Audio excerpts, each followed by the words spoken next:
Oke.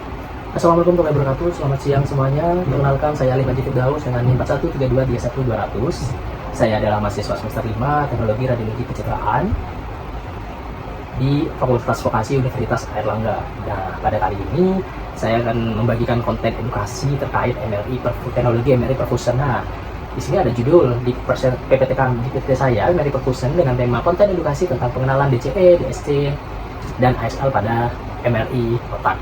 Nah, MRI perfusion sendiri atau pencitraan perfusi MRI adalah teknik khusus dalam pemeriksaan magnetic resonance imaging atau MRI yang digunakan untuk melihat dan mengukur aliran darah di jaringan otak. Nah, pada MRI perfusion ini terdapat 3 ciri utama yang sering digunakan, yaitu ada DCE MRI atau Dynamic Contrast Enhanced MRI, yang kedua ada DSC MRI atau Dynamic Susceptibility MRI, dan ketiga ada ASL, Artery Spin Labeling.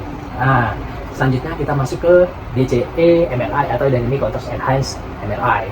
Nah, pada Dynamic Contrast Enhanced ini menilai permeabilitas kapiler dan kebocoran sawar darah otak menggunakan agen kontras, yaitu kontrasnya gadolinium. Nah, dengan demikian dokter bisa tahu apakah pembuluh darah itu bocor atau tidak. Biasanya DCE MRI ini digunakan untuk melihat tumor otak atau penyakit seperti Alzheimer, karena bisa menunjukkan bagian otak yang rusak atau mengalami kebocoran pembuluh darah kecil.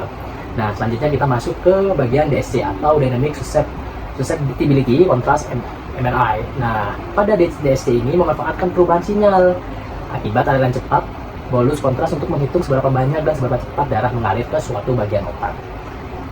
Nah, teknik DSC MRI ini penting untuk pasien stroke atau tumor, supaya dokter bisa tahu area mana yang masih bisa diselamatkan atau seberapa parah tingkat tumor tersebut atau keganasan tumor tersebut. Yang terakhir ada ASL.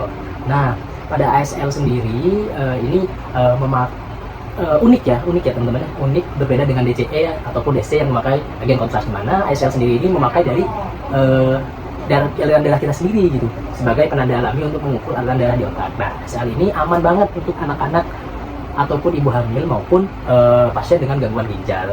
Meskipun pada teknik memerlukan waktu yang pemindaian yang cukup lama, namun hasilnya tetap bisa menunjukkan daerah otak dengan aliran darah yang terlalu rendah atau terlalu tinggi.